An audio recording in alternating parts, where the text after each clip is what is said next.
invite the global head of payment platforms, Visa company, TS Anil.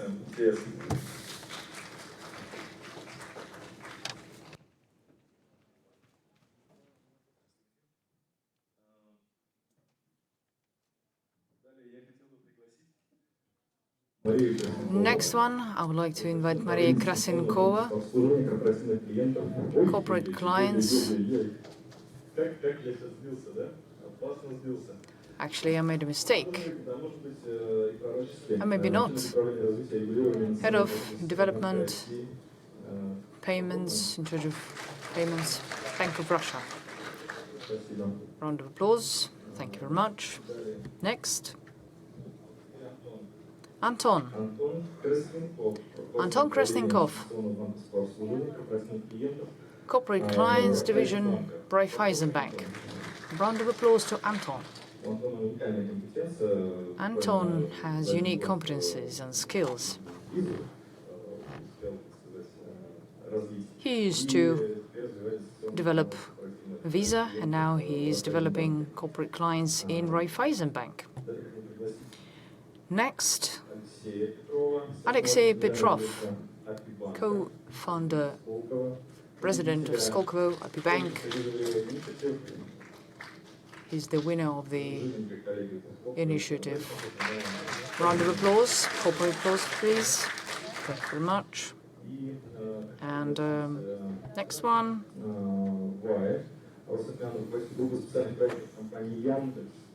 Our representative from Yandex.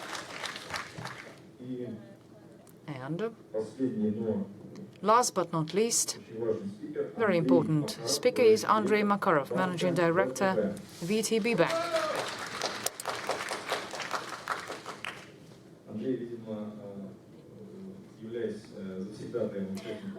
Andrey is a frequenter of such events, so that's why he's well known. That is why we've heard what we've just heard. So, what we are going to talk about today. Well, first of all, I would like to join me in celebrating a very important event. We have signed a memorandum, and I would like to give floor to you. It is, so could you tell us what happened just 30 minutes ago? What happened 30 minutes ago is that Visa and the team from here have signed an agreement to collaborate across different layers of innovation across, for the Russian market, but also help take some of those innovations global as well. So we're partnering to create education programs, partnering to create innovation incentives, contests, investment pools to help scale FinTech innovation in Russia. Thank you very much, TS. Visa company has launched, that was 3 years ago, they've launched very unique project, and it has been developing at a really high pace. Around 800 startups, if I remember correctly, were identified, and a huge number of pilot projects have been implemented. Industrial projects and projects involving international corporations. Briskley company just last year became part of Skolkovo Technopark. So now you can buy yogurt even at night. It wasn't possible before. So this year, this is a meaningful event,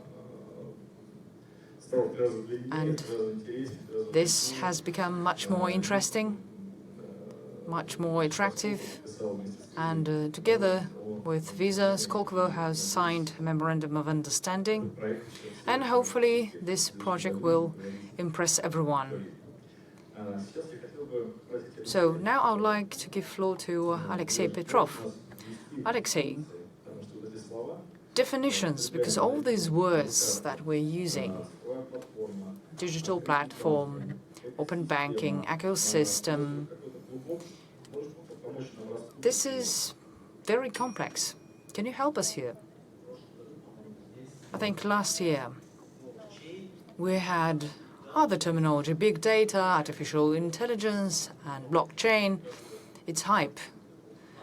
Now we're talking about open API, open banking.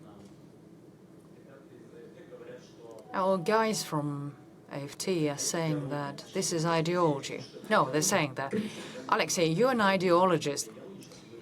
Well, I used to say that's ideology, but open API, it's a tool for business. It's not ideology. It's not the goal. Okay, ecosystem and digital platform. What's the difference? Can you give us an example?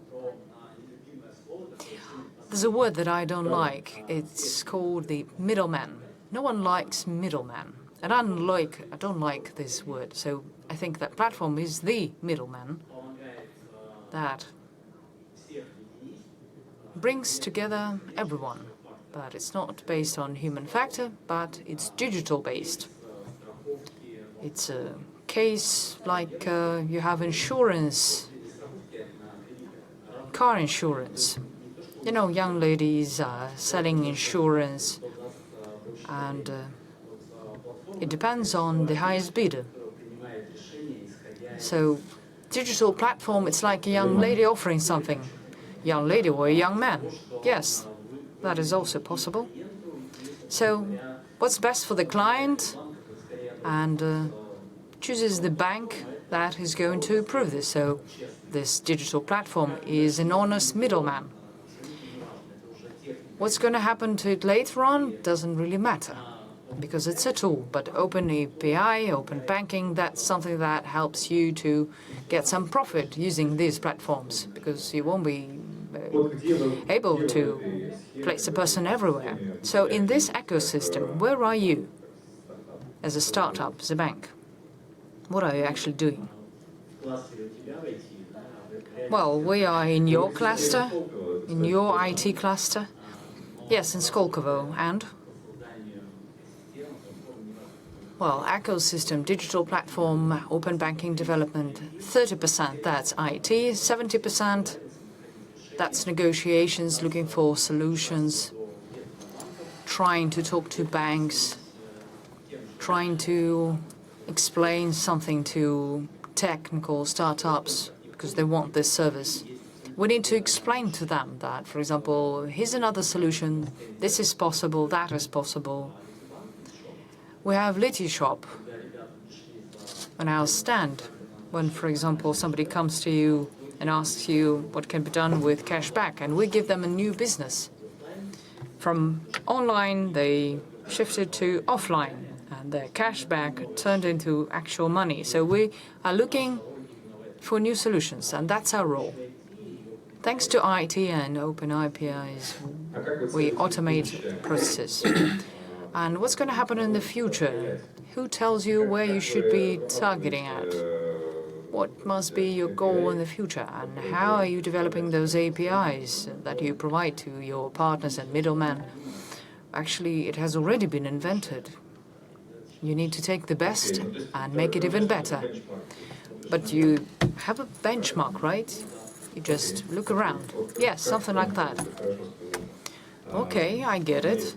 Maria, a question to you.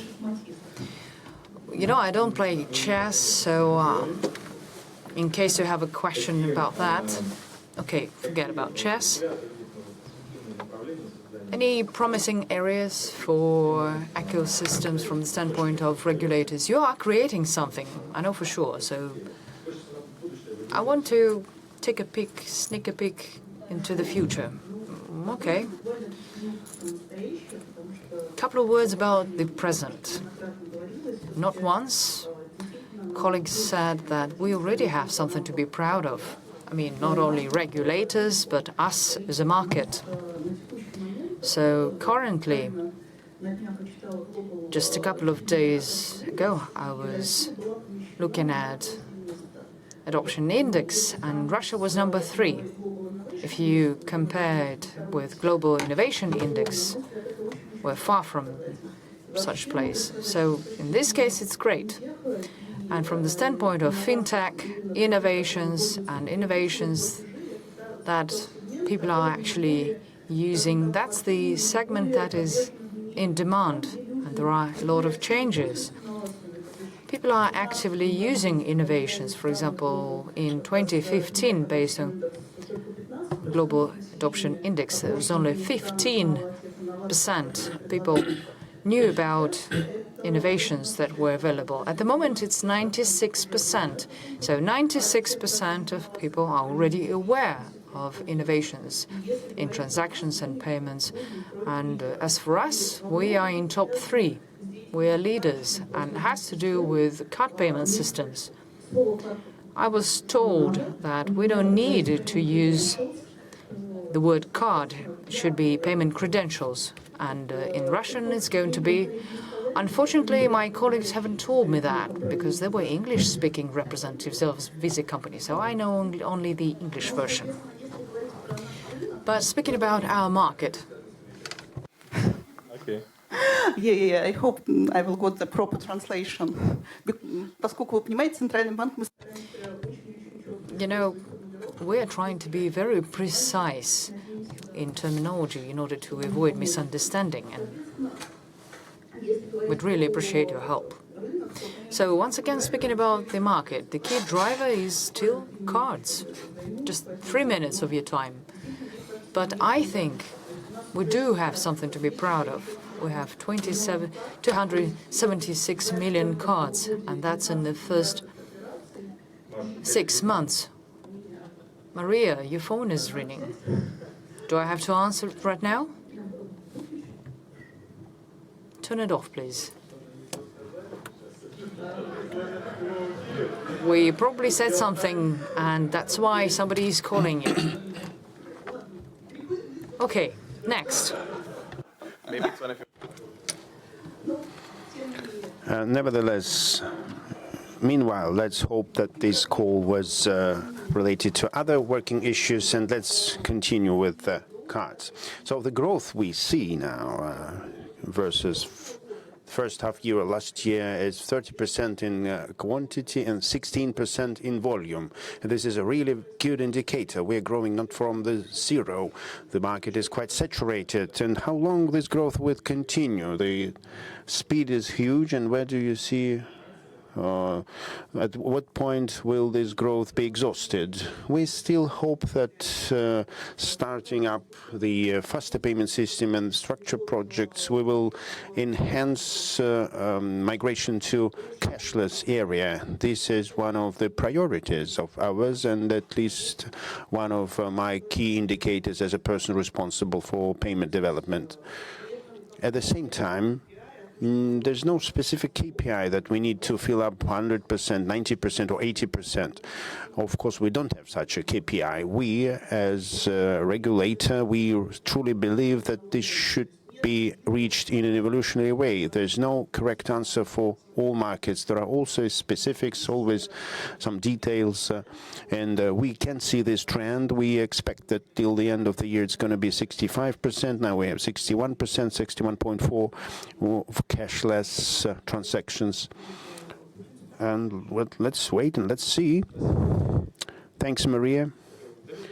Thanks for figures. I always like when then someone handles not abstract matters and specifically, but it's very hard to give only specific figures and speak specifically in our audience. But anyway, I would like to ask you to tell us some figures, some numbers, some percentages or millions of cards or something. And Anton, I'd like to turn to you now. You have a very interesting experience.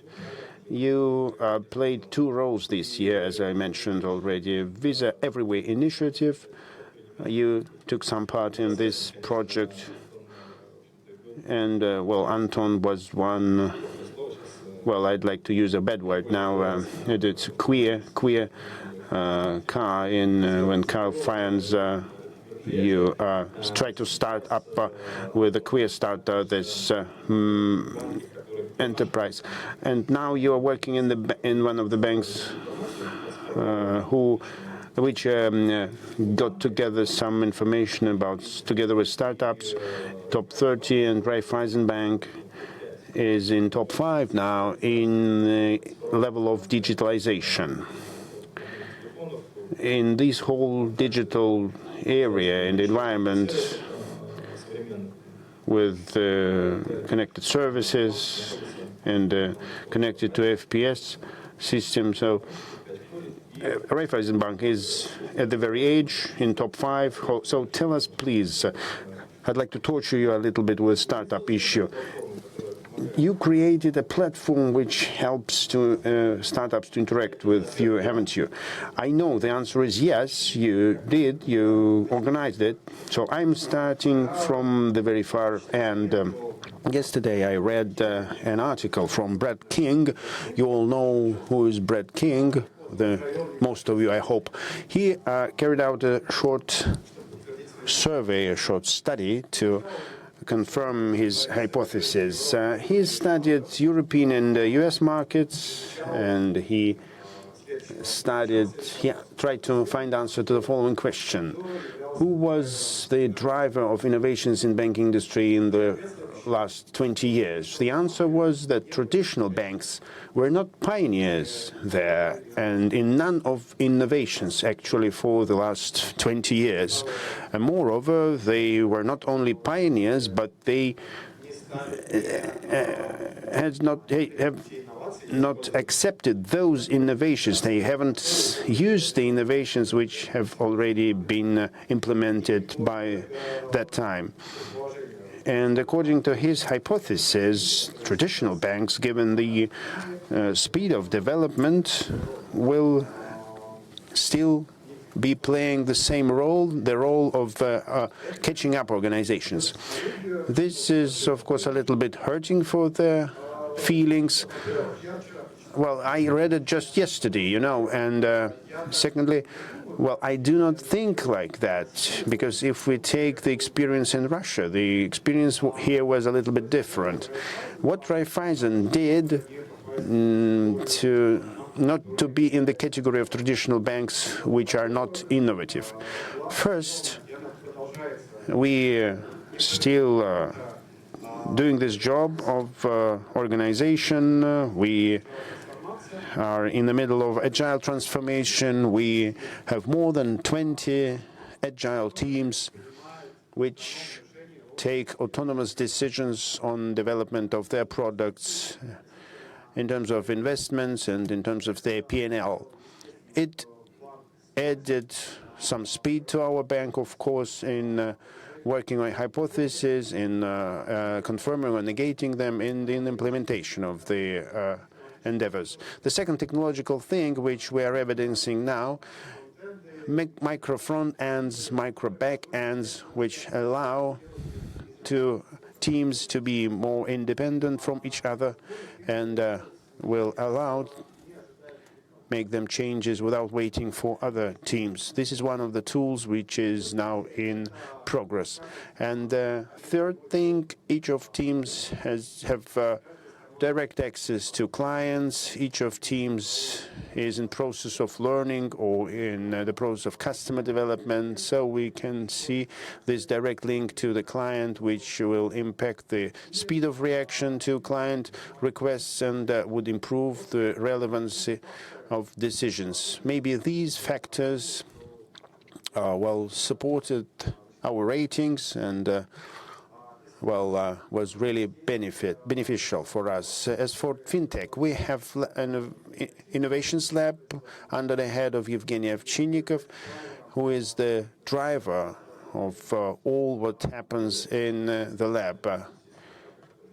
Maybe there are startups which do not work with Raiffeisen. Evgeny Ovchinnikov is engaged in innovation lab and through sandboxes, which we do have, she worked with more than 50 startups. At the level of Vienna Elevator Lab, our accelerator, which works with FinTech, we have some projects there. Let's talk about issues and problems, and I'd better tell you about the problems which I can see. which is partially also in retail. On one hand, we have open API. Everyone says that this is a key to cooperation. Everything seems to be fine. Our counterparties use it. We have counter-service architecture. We can develop servers and services independently. And what are our problems? The first one is very simple one. Like, how can we make sure that the level of service provided by the third-party service is in line with the level we are offering to a client? How can we make sure that the quality is at the proper level? This is separate experience. It's a separate activity which needs to be handled. This is still an open question and quite a big question. Second question about open APIs. In my situation, when, for instance, I'm willing to work with IRP vendors, what environment are we facing? We work with a huge amount of clients with custom versions, multi-version APIs, multi-version and customizable systems. And on our side, again, if we speak about micro front end, there are a lot of services and not our services. So there's not one-to-one relations, but many-to-many. And so we have the need to build up certain middleware level to work with versions, to work with data movements, to use them later. And this is an absolutely different task. And so I cannot see some off-the-shelf solutions in the market which can be used. They all need to be customized. This is a technical barrier. Is it a technical or organizational barrier, or both? Any technical problem to be solved needs to be organized, needs to be administered. So I think it's both. That's why it is complicated. Okay, what is easier than to find a technology or to change the process in the bank? I don't know, really. I don't have an answer yet. I'm a startup. I have to be impudent and I have to be bold. Anton told it correctly. Evgeny works with startups. They select it, then they evaluate and standardize. We are specifically the layer when the startup knocks at the door of a bank and it is waiting because it's expensive. When it comes to us as to a middleman, digital middleman, we can make the process in parallel, or we can do this process once with us. So we are here to release this headache. This is one of the funnel, but again, why interlayers are needed when we have startups? Natalia is sitting there. Come to Natalia, we also know how to work with startups. It's not necessary to have some middlemen or interlayers. To come to VTB, well, the horse cannot move like this in the chess. I'm ready to spend 1 year for that. Okay, we would like to Andrey, come to our accelerator, please. So, I need to formulate a question. And the question is, do we need a digital middleman? Your position is that we do not need it because we can organize the process on our own. We can change the technology. We can put up an API. Well, you hear my position correctly. VTB has changed a lot for the period I am with this bank. I can see. Well, can you give an example? Well, Natalia already told us what we do from the point of view of the acceleration. I think it's very productive. And for the last several months, we carried out accelerators and we selected startups, and the wheel is turning because they don't go away. They start integrating in the bank, and this is a big plus. But not everyone wants to come to VTB and become a part. Yes, you're right. You should not. We're just the second biggest bank in the country. So if you don't want to, so one speaker at once, please, at one time, please. Well, a few licenses in backend is better. To whom? To FinTechs. We have a longer loving relations between. Well, not always startups come for money, not always. And if startup is interesting for us from the point of view of investments, because we believe in the startup, and we have quite a versatile team, not specifically banking. Give us facts and figures, please. Figures, well, this year, more than 5 projects we invested. Do we have a venture fund? Yes, we have one which invests in a number of projects. And on top of that, we have a sandbox where we can develop. What do you mean under sandbox?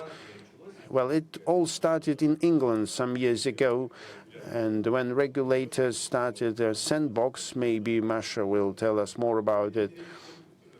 Is it a regulatory sandbox? You said that you have a sandbox in your corporation. This is the platform where we can easily connect startups. What is it, basically? Is it a room or a platform, whatever, and a number of people, talented people, skilled people who can offer to a startup to make some integration with systems? So it's an organizational sandbox. Okay, you can call it that. But there's no sand in it. Okay, I understand. Andrey, you touched upon something, and T.S., you wanted to say a few words.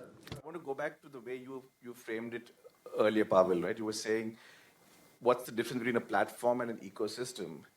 And I want to frame it in that context, right? So platforms are with the example of my friend from APIBank, they built a platform, right? Banks have built new pieces of technology. I think just building the platform is not enough. To create real scale, to have adoption, ultimately that's what we're solving for. You also need the ecosystem build out. So speaking of it from a visa perspective, right? I think you're familiar with the Visa Everywhere initiative, which we launched a couple of years ago. In the first year, right, we got a massive response from FinTechs that were willing to participate as part of that process. And the winners of that process went on to not just raise more investment, but also actually scale globally in markets outside of Russia. This year, when we did it, we continue to evolve our approach. So this year, we had 3 times the number of responses, about 800 different participants, right? And as you know, the evolution of our approach was that we said it should not be just about the fintechs. We need to take the fintechs, get the banks, regulators, enablers like Skolkovo, all into that process, because it's not enough to just build a piece of technology. You need to be able to connect it with the ability to scale it, deploy it in multiple use cases. So these things need to come together. And, so I live in California, and one of the reasons why California is seen as a hotbed of innovation and so much new stuff has come out of there in the last 20 years is because it really is an ecosystem. There's venture capitalists, regulators, big players, small startups sitting in a garage and coding, right? The digital giants, everybody is there in a way that allows for ideas to prosper. And I think that's the real challenge for us, wherever we operate. How do we build that ecosystem? How do we get different people to participate in that process? Because, 15, 20 years ago, the big companies had most of the innovation budgets because innovation was difficult. Innovation tended to rely on deep research, hardware, and so on. In the world we live in now, where innovation is happening through software, it's very easy to innovate. But the problem is it's not enough to build it. To go from something that is built to something that has global scale needs all of the other ingredients to come together, and that's a role that we're excited to play. Thank you. T.S., may I ask you to give us maybe advice? Or you mentioned some differences, but maybe you have some advice for Russian market, for Russian banks, especially for Russian banks, maybe for Russian, for Bank of Russia, I don't know. How can we improve the process of integration? How we can build new platform ecosystem or etc. For integration startups with the big corporates? Yeah, Some advices, maybe, some advices. So I'd say 2 or 3 things from my perspective, right? I think the first really important one, and it's the title of this panel itself, is the idea that we shouldn't find dividing lines between these parts of the ecosystem. Right? It's an ecosystem because it's possible for different parts of this ecosystem to collaborate with each other and not necessarily compete. So I think that's a really important principle, because then banks and fintechs, right? And Andrey gave examples as well of the investments that they have done. I'm sure everybody is doing a lot of that. That's really important, to get banks and fintechs not to think that they're competing necessarily. Of course, there will be areas of competition, but to find ways to collaborate. And the central bank can set a tone for that as well. Like the regulators also set a tone as they think about the agenda for the fintech industry, and they themselves seek to make it prosper. So you'll see some regulators around the world, like in Singapore, where the regulator has set up a fintech unit whose goal is to encourage fintech innovation in Singapore. The European regulator, as you know, with PSD2, is basically saying that they want financial services to be opened up for more innovation. So regulators play an important role. Players like us who bring different parts of the ecosystem together play an important role. So I think those are the 2 things I'd say, right? The first is, don't define things as being competing when actually it could be collaboration. And then the second is, let everybody in that ecosystem find a way to play. Because the third thing, which would have been a problem, but I don't think that's one here in Russia, is the technology. There's enough activity, right? Just seeing the stuff that is being built by just the folks on this panel, there's a lot of new technology being built, so that won't be the constraint. Спасибо большое. Thank you very much. Tias has touched upon a few very unique topics. He didn't say a word about venture investment, but that's my personal view. And I think that that's key to success of startups in California. They're doing quite a lot, but we don't have that. And in 2018, only 400 billion, $250 billion, that's the whole venture market in the world. That's 0.16%. So I would have added one more element. No attempts, because we don't have this venture capital. But anyway, thank you very much. One other thing that I wanted to talk to you about. We're talking about banks, startups, banks, but there's another thing. As for startups, in Russia, they don't compete that much with banks. Do you agree with this hypothesis or not? Banks and startups, okay, you agree. Okay. No competition for a very simple reason. They work as improvers or helpers or tuners or automators of processes, and banks play a great role here. And the danger comes from, and I'm talking about danger to banks, that's big technical companies. So Vahe, I wanted to talk to you about this. There's 2 terms that I'm now using, and I started using them recently, but let's try and understand what's going on here. Are banks trying to work with technical and technological companies, or vice versa? Technological companies are trying to get hold of something. So where are you? You're one of the biggest players in ecosystem. As for definitions, I think is just words, and it doesn't mean anything. It's the financial technology in finance. Whether it's more about technology or more about finance, it's pretty much the same. It's about definition and wording. I've heard quite a lot, but I suggest we don't go there. But your question sounded as an answer. Yes, there is competition.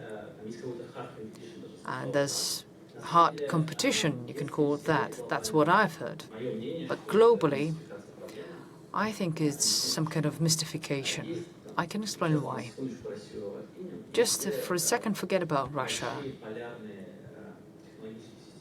There are big polar systems, American and Chinese. Let's talk about American technological companies. Such companies there, I wouldn't say they're competing with banks. Why? Let's take Apple. Apple Pay is helping.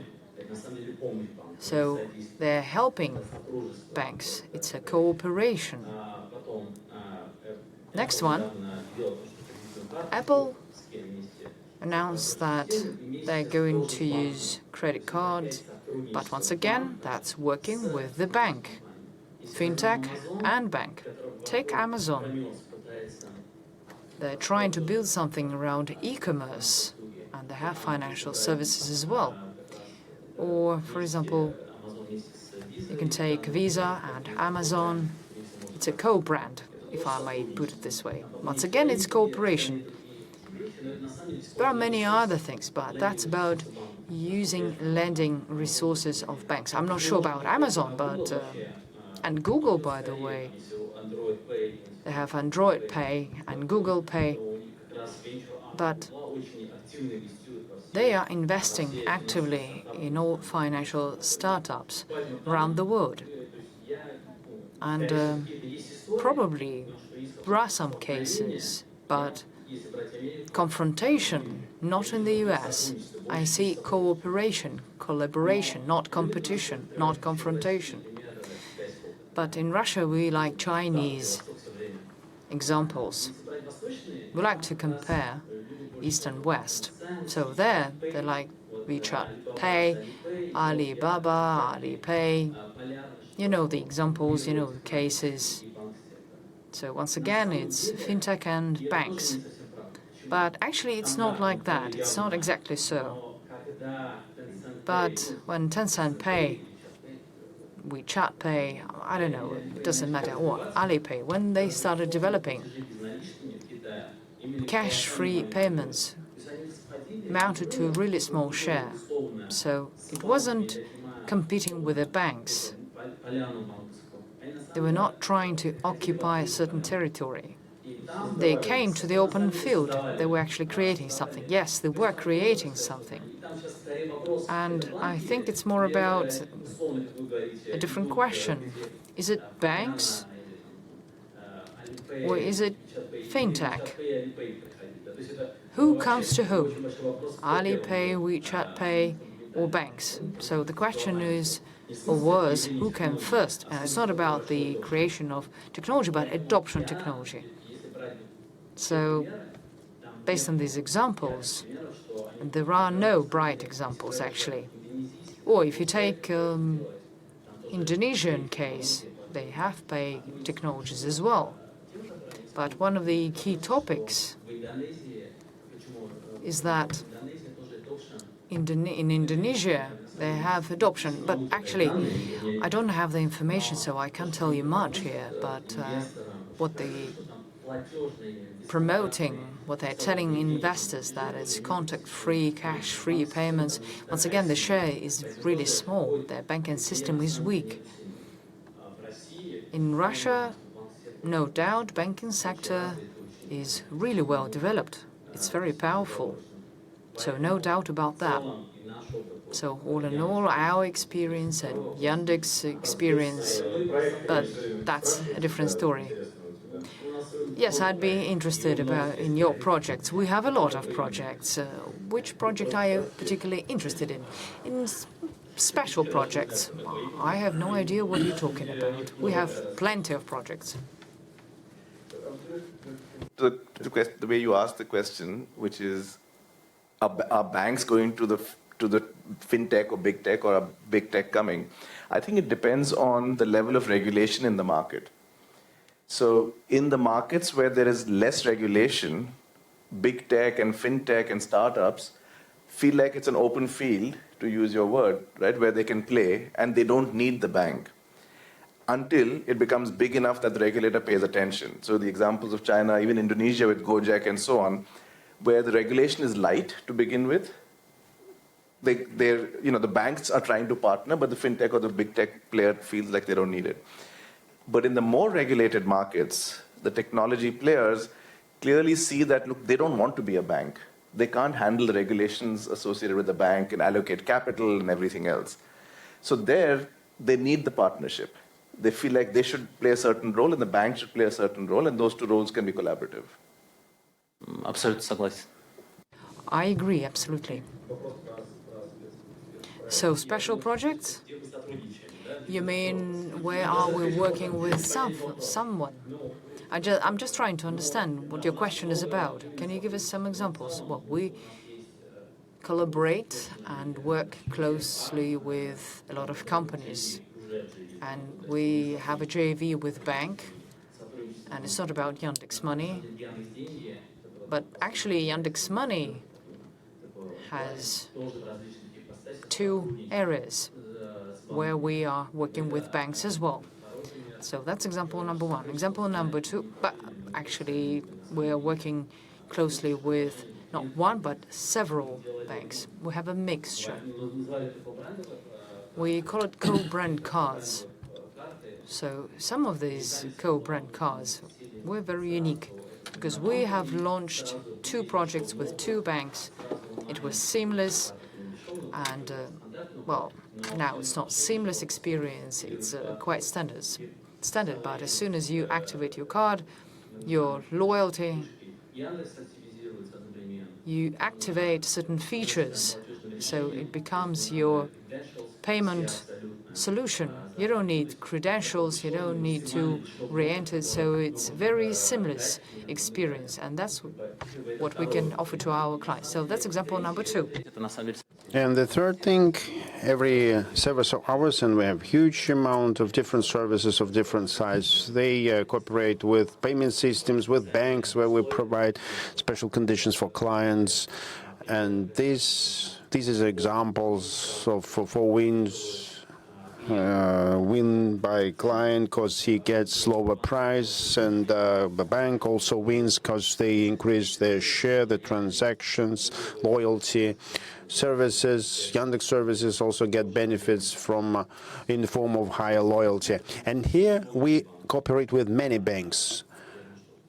I think with many top banks. That's why you don't. I heard just for example, I heard perks and loyalty programs. I meant Yandex Plus. So you give some benefits, some perks. Yes, it is cooperated with benefits which the card gives additionally. We incorporate different loyalty programs, our loyalty programs and programs of banks. Okay, look, financial services. I maybe tell you a scary word now. Well, financial services in brackets not needed. Well, people don't go for financial services normally. I buy a flat, not take a mortgage. A mortgage is just a tool. If I want to drive a taxi, just I need this ride. Well, and if you don't pay for a taxi, you don't do anything. You just order taxi, you hail it, you go, and you leave the car. So, and that's all. The world is moving to this direction. What do you think about financial services? Now, bank, if you visit a website of any bank, Russian or foreign bank, just financial services there. And gradually, from step by step, you can see also non-financial services. And it is your story, isn't it? Well, I wouldn't call it like that. It's all the story of users, and users will decide where is it better to order food in a bank application or in other technological companies. It's the story of a user-friendly experience. Who will achieve better experience and who will? Well, probably those who learn faster, right? I think you touch upon the issue of a buzzword, super apps. Who will have the super app? Who's going to consolidate? Who will win? Well, if I wish I knew, well, who will win? Okay. If we speak seriously, we have an application where we incorporate our services, and many banks do applications where they incorporate different services, and this, everyone moves in this direction. The question is, the most successful experience is Chinese experience, and everyone is based on this experience. This is really good. They really achieve very good results. But despite that, even in China, they don't have one super app only. They have several ones. If they have super apps, but nevertheless they have independent applications which develop and are successful. In America, they are also giants. They are moving towards super apps. An example, please. Tell us some name. Tell us names. Well, if in India, Google tries to set up a payment service, you can call Amazon a part of commerce. They have some other areas, Amazon Prime embedded, and this super app is an ecosystem which has different interpretations. It's an attempt to provide all services in one place for customers in the most convenient way. I'd like to torture a little bit our bankers with questions. What do they think about super apps? Are you considering creating your super apps, Andrey? Maybe you would answer. I don't know. I can't answer for VTB now, but at least I know Mr. Graf has such thoughts, such intentions. Tinkoff guys have such intentions and thoughts, and well, they obviously succeed. We, from our side, we are looking in different directions, and I think platforms have to be developed and have to emerge, and I believe Alexey, Petrov with APIBank is moving in the right direction, and these platforms are the future. Well, can you cite an example? You mentioned Sberbank, Tinkoff, who else? We were discussing it. It came to my mind when I met the founder of Air Asia. It's an airline in Indonesia, very big airline, and he's an Englishman. He came there and founded an airline, and this year he launched PigPay. It's a spin-off from a big air company which understood that its customers, the passengers, and it knows about passengers everything using big data. And they decided to offer financial services because they started with money transfers, and they established a multi-currency card. They offered an opportunity to give it on board, and this was a spin-off like that. Well, if such big banks as VTB would provide same platforms and same spin-offs, it would be a really cool idea, and I truly believe in this idea. The most important is about users. I really liked what Olga Sakharbagatova told us in the previous session about the users. Now we are discussing what we need, what platforms we need. Myself as a user, for me, the most important thing is convenience. Let's say I visit app in the morning and I hail taxi, I pay it with Visa card, which is tied to my app. Well, and that's all. I use wonderful acquiring from VTB, and I would like it. This experience is really gorgeous.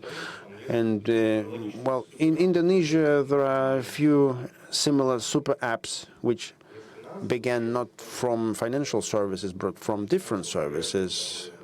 Grab started from Yandex taxi analog, then they added up a marketplace, they added food delivery. That's great. They are now moving to FinTech, And if colleagues from Yandex will do same stories, I believe it would be really convenient for me as a user. If it will be embedded in a banking application, well, probably there is a very long-term habit to visit a bank branch. Well, it's going to quite reload you. A lot of discussions are around security. If you have a lot of money, you make serious transactions, bank should be there for that. But so we are waiting for apps from banks for separate areas, right? A number of banks already tried to set up apps for remittance. Well, I think it was a correct story once. Now it's not needed. Now there is a FPS, and well, was it a great phrase, wasn't it? Well, I believe that the future is when I, as user, will have an opportunity to easily make transactions, and when I get delighters for that on top, well, it would be really great, because well, you should go one by one now. You should mention all. Well, I can't say anything about other banks because honestly, Raiffeisen are great guys. They do it very beautiful. Anton does a great job, but maybe everything was done before. He did everything wonderful for Visa. Masha, for you, no questions at all. Well, you're great. You're a regulated bank, very much appreciated. And to TS, you know, as we counted today, we have 4 people in this panel either worked with Visa or are working there. It's a very good basis. Hopefully all of you still use Visa. Thank you, Andrey, for using it first thing in the morning for your taxi. But, can I add one point which may be a little bit controversial to that debate about who will build the super apps and who will own the super apps? If you look around the world, there's no single answer, right? As you said, in the Chinese examples, the super app was born from either an e-commerce player like Alibaba, or from a messaging platform. Both of those had scale and network advantages. That same story in Indonesia, where it began out of a motorcycle taxi and food delivery service. And that's what became the super app. But if you look further west, you start to see different examples. The most cashless societies in the world are in the Nordics, in Scandinavia. And the apps over there that dominate are all bank-owned apps. So the Bankers Association owns it. It's not a single bank. So the controversial part of this is it may be hard for a single bank to become a super app, but bank-owned apps tend, there are at least proof points of that. So it'll be interesting to see how this plays itself out. I think super apps will be here because consumers value the convenience of it.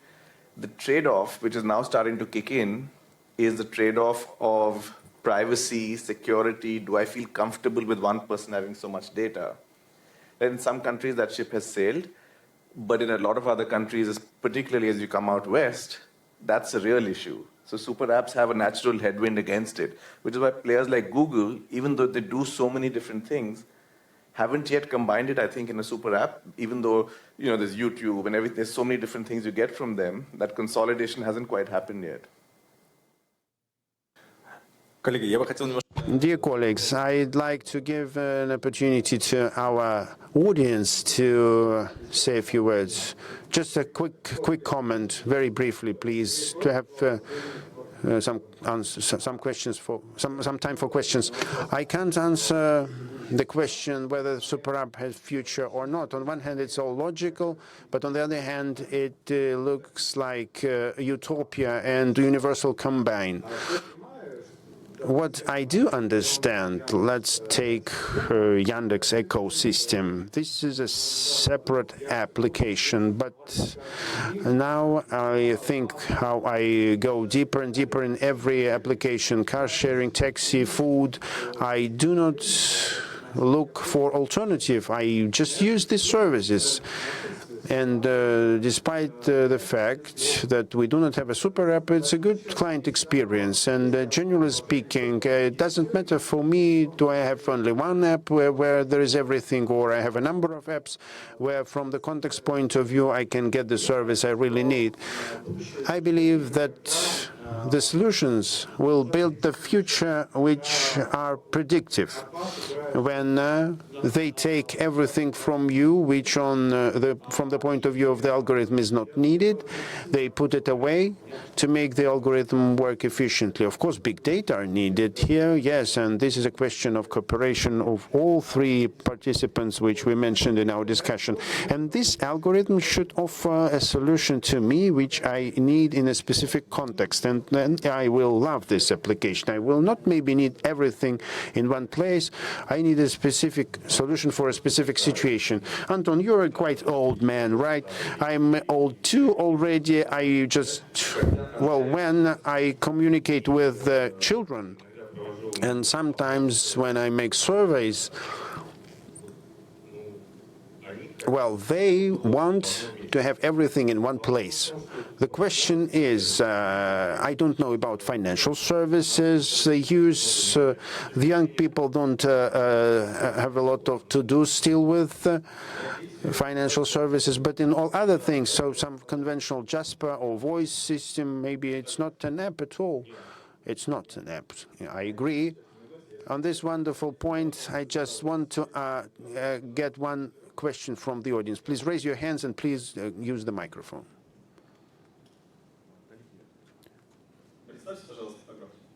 Will you introduce yourself, please?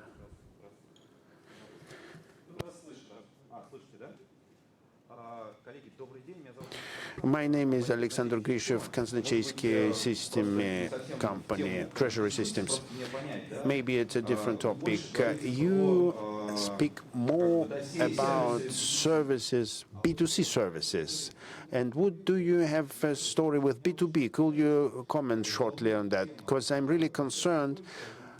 How do you see prospects for companies who are involved in aggregation of IT services for corporates? Because what you are talking about is B2C, everything is interesting, and there's no question. But I just want to understand, I do services, I'm a host-to-host service aggregator for corporates. Please tell me, it's really interesting for me. Do you see any prospects in these stories? Every bank has its service, and the client wants in its ERP system see all services of banks. Every bank has its strategy, has its format. So do you see any future? Alexey? Yes, I can take that. Yes, it's mostly in B2C, and everyone knows that, because it's understandable. Well, yes. Physics know what we're talking about, but for us, not quite interesting. But this ecosystem or platform, I see that there's a demand for it in B2B, to be more specific, and my favorite case would be agricultural case.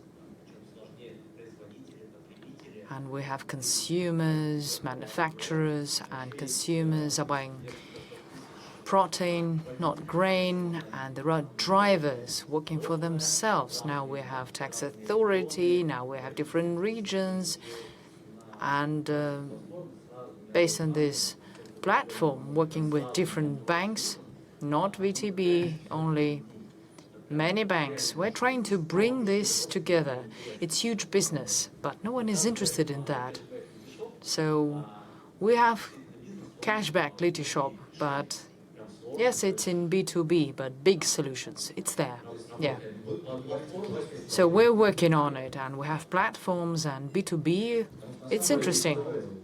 Anything to add, Maria? One word, maybe. I'll try to be very brief.